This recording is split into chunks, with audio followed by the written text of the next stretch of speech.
Bien, ¿cómo sopesar lo que ha pasado en este afer en el cual el canciller Gonzalo Gutiérrez aquí en esta mesa, el 14 de agosto, lanzó la candidatura de Diego García Sayán y luego Diego García Sayán vino ayer acá y dijo que declinaba? Vamos a evaluar el tema con Óscar Escapa-Pietra y Ramiro Escobar. Caballero, buenas noches. Hola, Gustavo. ¿Cómo estás? ¿Cómo evalúan el tema? Óscar. Bueno, yo creo que hay que verlo desde varios ángulos. Uno de ellos tiene que ver con el interés público que pudiera haber para promover la candidatura a la Secretaría General de la OEA. En mi opinión personal, francamente, no veo un interés público sustancial. ¿Para el Perú? Para el Perú. La OEA es un organismo absolutamente ineficaz, desprestigiado y que además, por la correlación política que existe en el contexto latinoamericano, incapaz en este momento de cumplir su tarea de promoción de la democracia. Bueno, pues está en un esfuerzo para renovarlo. ¿Y no crees que un peruano que esté ahí es mejor a que esté un chileno como está ahora? Creo que no es tanto un tema de liderazgo, sino es un tema de correlación. Los organismos internacionales, como en su momento lo recordó Javier Pérez de Cuellar, de la Secretaría General de la OEA, son lo que los estados quieren que sea. La voluntad personal del secretario general de uno de estos organismos tiene un muy limitado margen para producir Ramiro, pero la ONU se pasa la vida lanzando comunicados que nadie le hace caso y nadie ha pensado en disolver la ONU. Bueno, no estamos planteando disolverla. Lo que estamos planteando es si es que conviene que el Perú invierta capital político en promover una candidatura a ese cargo, cuando hay muchos otros espacios donde nuestra proyección y la presencia de un peruano o peruana podría hacer una diferencia mucho más sustancial. ¿Por lo menos crees que era una buena iniciativa que lanzar una candidatura de un peruano a la OEA? Bueno, yo coincido con Óscar en que estos organismos, la OEA, la ONU, cualquier organismo regional o mundial, internacional, son un retrato de los países que los conforman, ¿no? Las limitaciones que uno ve en la OEA se dan a consecuencia de que hay un montón de países, Islas del Caribe, que forman alianzas, que bloquean decisiones, etcétera. La Carta Democrática Interamericana no se cumple a cabalidad. Sin embargo, sí creo que cuando un Estado decide lanzar una candidatura, tiene que apoyarla, ¿no? Eso no es un asunto del gobierno, es del Estado. Cerramos el tema, ¿no? Hay una discusión ahí si valía la pena que el Perú lanzara una candidatura o no. Me parece que los dos creen que no era tan interesante. No, a mi juicio sí valía la pena, ¿no? Yo creo que sí. Creo que hay que verlo en contexto. Muchos otros países latinoamericanos tienen nacionales en cargos directivos de organismos internacionales, mucho más relevantes. La Corporación Andina de Fomento la preside un boliviano desde 1992, Enrique García. Luis Alberto Moreno preside el Banco Interamericano de Desarrollo y él es colombiano. Un mexicano, Ángel Gurria, preside la Organización para la Cooperación y el Desarrollo Económico, importantísimo foro internacional al cual recién el Perú está en... ¿Y peruanos hay en algún cargo? No hay ningún cargo importante. Entonces, ¿por qué no valía la pena lanzarlo para la OEA? Que creo que hay foros que serían mucho más significativos donde realmente se podría hacer un aporte. Lamentablemente la OEA no solamente está en crisis, sino que está en un proceso de declinación. Lo que la OEA, lo poco que hacía bien, hoy lo está haciendo terriblemente mal, como es el Sistema Interamericano de Derechos Humanos, que está en completa crisis. Ahora pasamos entonces a la segunda parte. Ya que ya lanzaste la candidatura, por las razones que sean, ¿cómo evalúan lo que ha pasado? ¿Tiene razón directamente el canciller Gonzalo Gutiérrez o tiene razón García Sayán en decir declino esta postulación porque el gobierno ha tenido un comportamiento ambiguo, wichiwachi, no sabe qué cosa quiere hacer y no va a ningún lado?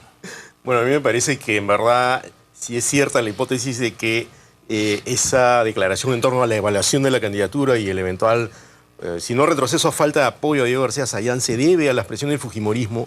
Por ejemplo, me parece una cosa penosa, ¿no? Porque realmente, si es una candidatura del Estado y no del gobierno, ese cálculo político... ¿Por qué es el fujimorismo y si fuera el PPC el que lo pide? ¿O la izquierda? Bueno, lo que pasa es que el fujimorismo tiene una inquina personal contra Diego García Sayán y eso no debería entrar en la escena para decidir una candidatura, ¿no? Y además, si es la candidatura del Estado, debería haber más cohesión social y política para lanzar una candidatura, como está ocurriendo, por ejemplo, en Uruguay o en Guatemala, o incluso acabo de leer que Bolivia va a lanzar a Carlos Mesa. ¿Para la OEA? Sí. Y lo está lanzando Evo Morales, ¿no? Y Carlos Mesa no es del gobierno de Evo Morales, era un opositor en algún momento del gobierno de Evo Morales. Es un opositor, ¿no? Pero ocupa un cargo muy importante que es el gran vocero internacional para la causa de la salida del mar de Bolivia, ¿no? Claro, pero fíjate que en este caso, o sea, el gobierno de Evo Morales ha tenido, digamos, la suficiente apertura para decir, bueno, vamos a lanzar a este señor que goza de prestigio, que está en este tema con nosotros, que puede tener oposición en otras cosas, pero puede hacer una buena performance a favor de Bolivia. Ahora, yo, a diferencia de Oscar, sí creo que a pesar de esa crisis que yo creo que es real, ¿no? O sea, estos organismos, la OEA es uno de los más antiguos, existe en 1948, ¿no?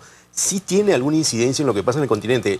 Y la propuesta de Diego García Sayán, hasta donde yo entiendo, era justamente sacar a la OEA de ese marasmo, que no se vea como un organismo que bloquea decisiones importantes, que no dice nada sobre algunas cosas, justamente porque, y él lo declaró en alguna entrevista, asistió en el centro, ¿no? Él se iba a situar en el centro y no iba a estar ni con Washington ni con Caracas, por decirlo de algún modo, ¿no? Washington ni con Moscú.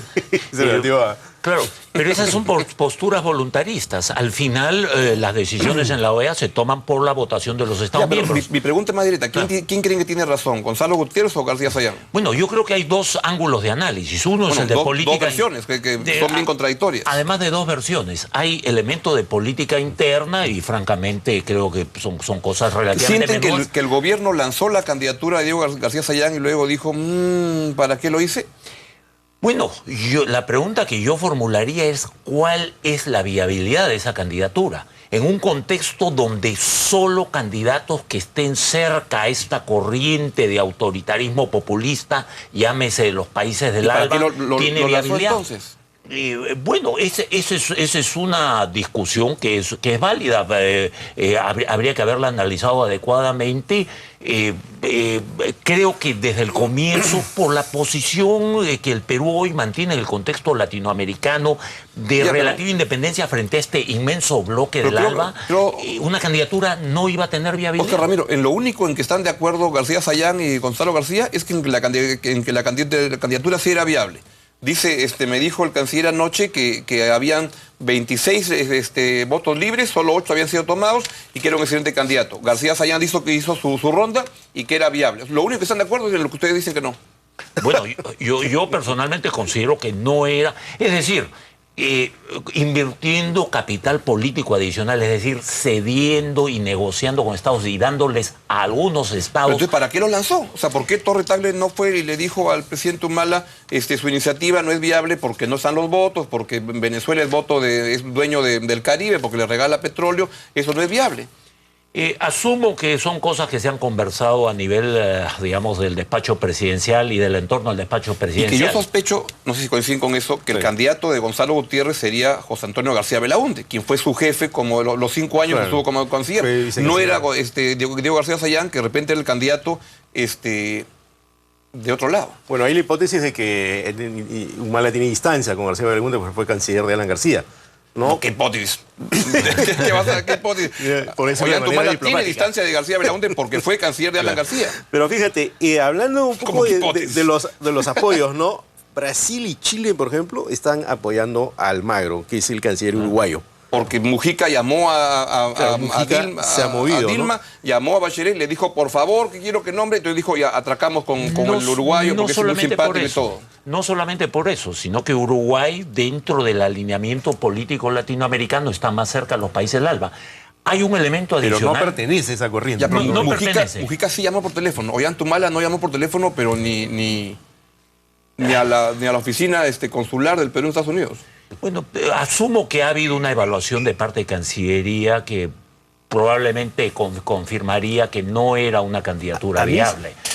Hay, creo, además, otros elementos, y un elemento que es importante es si Diego García Sayán estaba en una situación objetiva de conflicto de intereses.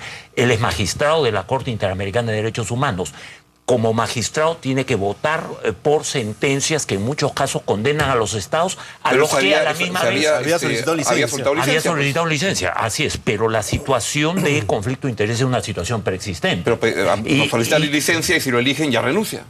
Bueno, para comenzar es una situación absolutamente incompatible. Yo personalmente le recomendaría con mucho aprecio a Diego García Sayán que presente su renuncia a la Corte Interamericana de Derechos Humanos. Pero ya no, pues ya declinó a la candidatura. Porque la situación de conflicto de interés es una situación que ya existió y no debió haberse producido. Ha sido muy criticada por las organizaciones de derechos humanos a nivel internacional y ha sido incluso por los propios magistrados de la Corte Interamericana de Derechos Humanos que se han pronunciado públicamente frente a una situación que no debió darse. Un magistrado no le puede estar pidiendo votos a los estados contra los cuales eventualmente tiene que fallar. Pausa y venimos, una pausa cortita para lo de la franja, todo se descuajerín en este programa, pero una breve pausa.